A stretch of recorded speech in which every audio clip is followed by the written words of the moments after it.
Okay, so there's been no piece of content that Meadowlark has published that has resulted in more people texting me, back channeling about what I think about that video in this case. And so I'm going to press play on the video of Dan talking to David Samson. I've not seen this video before.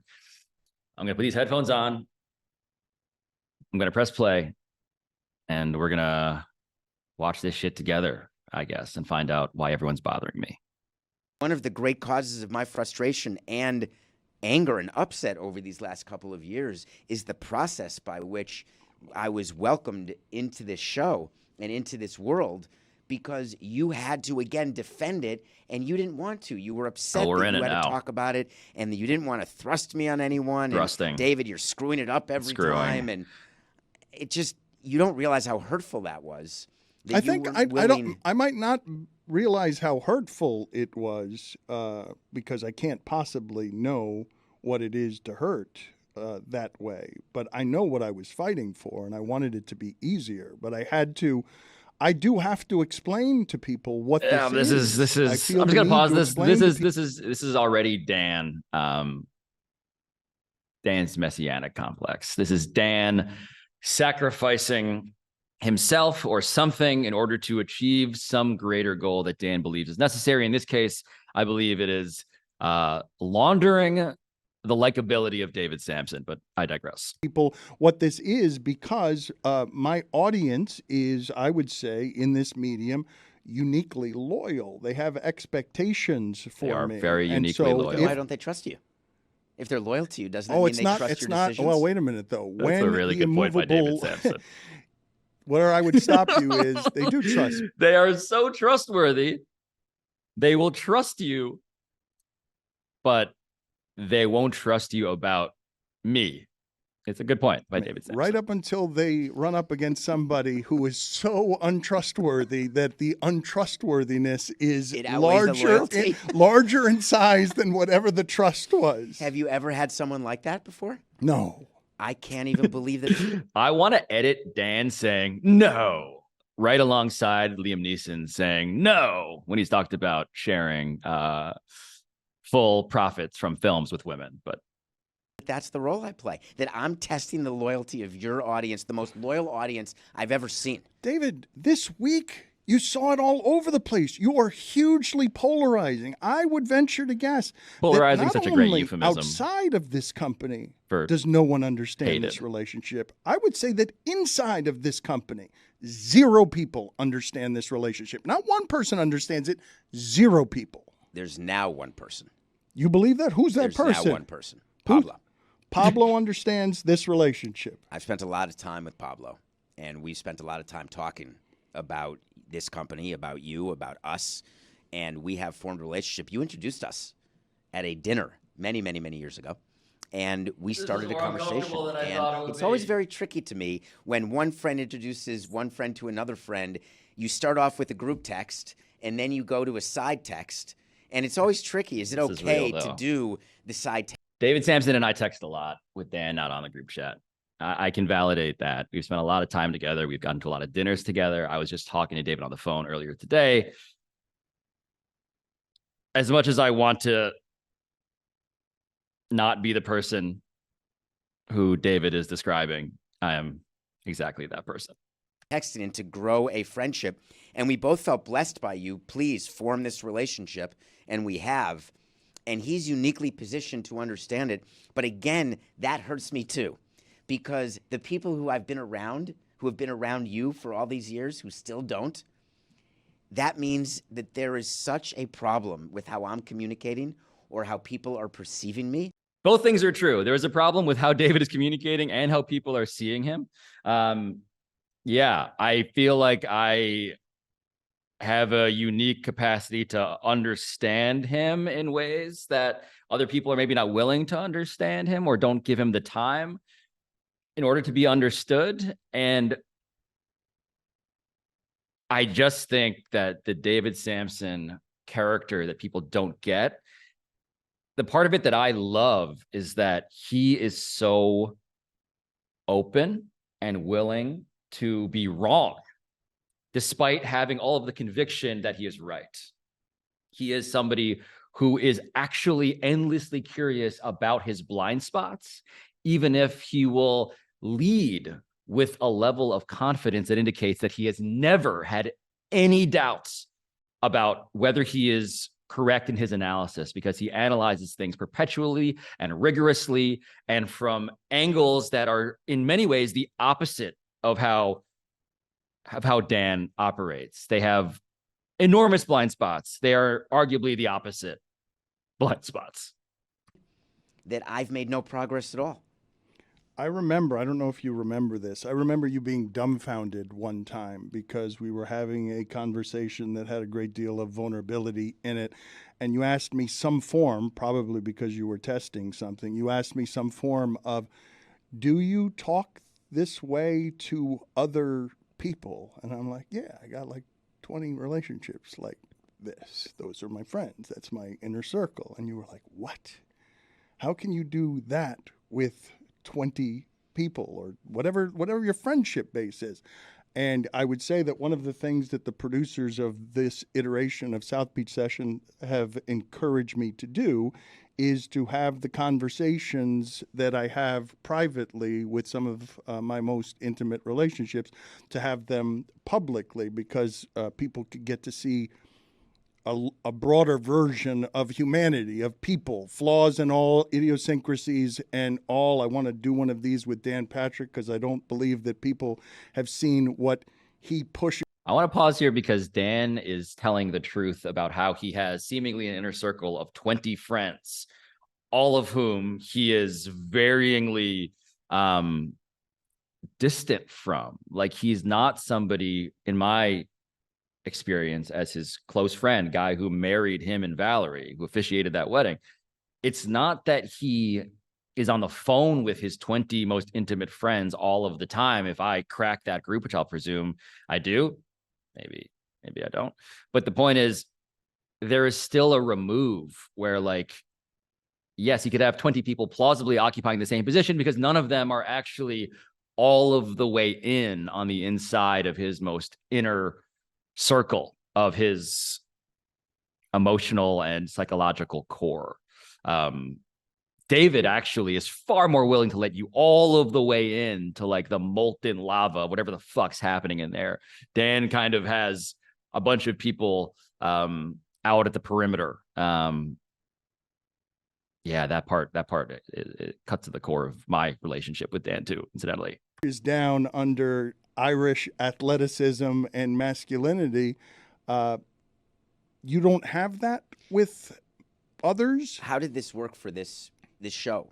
I didn't exactly get a lot of warning about this. Was this an issue within your circle here at Metalark that we can't have Samson have people know that you and Dan, we've always kept it quiet that we were friends, because we've always been fucking off the record exactly quietly is what is being said there. That's it. No, it's no. I'm not embarrassed of I wouldn't be doing any of this, David. If I was embarrassed of my friendship with you, I wouldn't be climbing over some of the things that I identify as, which is proud Miamian and everything else, a protector of Miami sports. Fair. If I didn't believe in Dan has uniquely platformed David Sampson, but I do get tired while he is of at every turn. Yes, tired of defending it. To he is not embarrassed that he they is on the show. Something else from me based on what the perception of you is. They can't get their head around the idea of why would Dan welcome into his warm little family world this person who fucked Miami. And the answer is because of the content fountain. And therefore, that is exactly what people in my orbit expect you to say, which helps build the narrative that this is all BS. But it's not just content fountain, because I would say you only want me for my in your life, for my body, yes, not for my to My the soul. struggles I have had over the last 3 years with just family stuff and work stuff and how overwhelming all of this has been. This is a responsibility. And so as I've helped you, I would say that the reason that you're here now is because you're rushing to help me, someone you care about. Yes, it serves you as well, but you, like Pablo, have rushed into the breach because you're like, Dan needs help. Dan hasn't often needed help with work. A whale. Dan has been a lone wolf. Appropriate. Dan has been I'll go whale, responsible for Dan, wolf, and then things grow noted. around it. But you have, I mean, why are you here? One of the issues is that the way Pablo was accepted versus the way I was accepted. And Pablo and I spoke about that. And the reason that we wanted to speak about it is that I wanted to let Pablo know that I was okay. Because Pablo recognized he paid attention these last couple of weeks. Well, I assume that all of that would hurt I did you. notice and I that. would also assume, though. But wait, hold on. Just in terms of how Pablo was introduced here, because I understand that I was welcomed with, I guess, more open arms and greater warmth than David Samson. But David Samson needs to understand that I was announced on Dan's show when Billy Gill was like, "Oh yeah, we hired Pablo," just like as an aside. And that was the grand proclamation. And they spent about 3 minutes talking about it on that first show. And then you guys were on to the next motherfucking thing. So yes, maybe I got a red carpet rolled out for me, but it was pretty tattered, I would say. Just, I've not forgotten, if Billy is just wondering if I forgot that that's how he fucking ruined my own introduction. But yeah, it was better than David Sampson's, sure. Because nothing personal. That you would also come to understand it and accept that the hurt was something that was temporary, that sometimes things hurt in order to grow. I want to believe it's temporary, but I also have no illusions that there's people within your universe, within the shipping container, who have a view of me that is not going to change. And it's this preconceived notion they have. This is the most time I've spent with everybody outside of you these past couple of weeks. And I know my perception of how I think it went. But I don't know theirs because people don't tell me the truth. Oh, but David, but also Pablo is self-aware and you are not. You are not self-aware about how you come off. That is. Why can't I tell you accurate. that I am self-aware, but I have a different vantage point of what it is that's happening? That doesn't make. So David Sampson saying that, in fact, Pablo is not the only one who's self-aware. I too am self-aware. I just have a different vantage point on what is happening. Is, I think, a key disconnect here between Dan and Samson. So David is constantly analyzing what everybody is sort of perceiving. He's just not perceiving it the same way. Like, he wants to be self-aware, but his wiring, his aperture, whatever the equipment is he's using to perceive is different. It is a different machine. And that machine could use some repair. Make me not self-aware. Just because I interpret something differently doesn't make me wrong and everybody around you right. That's the 99 to 1. This is what happens with my girlfriend all the time. You know her, Kara. She says to me, you know, it's 99 to 1 the way you're reacting to this. And I said, no, I'm going to test you on this, and we'll call people. You've been the recipient of a call where I say, what happens in a situation where X and Y? Do you respond with Z or B? I've been on this call. And you'll say, what are you talking about? And I'll say, well, it's obvious. And she'll be right, and I'll be wrong. And that's the thing. David Samson is willing to go through the exercise, even though he believes that he is right, in an argument with Kara, his girlfriend, to say, let's poll some people to figure out who is right and who's wrong. And inevitably, he will be the person who is in the supermajority of wrong. I've gotten that phone call. David's pretty much always wrong. It's incredibly frustrating, and that's what's happened here the last 2 weeks. Well, explain to me that I didn't know what's happened to you the last 2 weeks. Explain this to me. I sit in the Elser being lonely because I can't figure out why you've had to thrust me. I've never had to be anything other than thrusted. That's how it was. Jeffrey thrusted me into the job of president of a baseball team. A lot of thrusting. Young guy. Always thrusted, always having to prove myself way more than anybody else. I feel for David, man, in this regard. I'd finally outgrown that. And that I'd proven enough with nothing personal, with my career, that you wouldn't need to thrust me. But all you did was call me for over a year complaining that you're screwing it up because I have to thrust you in. I need the help. I want you to help. I think you can be helpful, but nobody wants you. DraftKings, the people in the container, Skipper, Bimmel, nobody. They won't even take my call about it. How do you expect me to react to that? Immunity? I react to it as the person who I thought knew me. Immunity. Who I thought could be my proxy. Tribal challenge, double entendre there for the first guy voted off Survivor working relationship in his season. Both from the business side and the content side, often on camera. My loyal audience. Why do you assume that I wasn't making these arguments? Because you lose all the time? I've never seen you lose.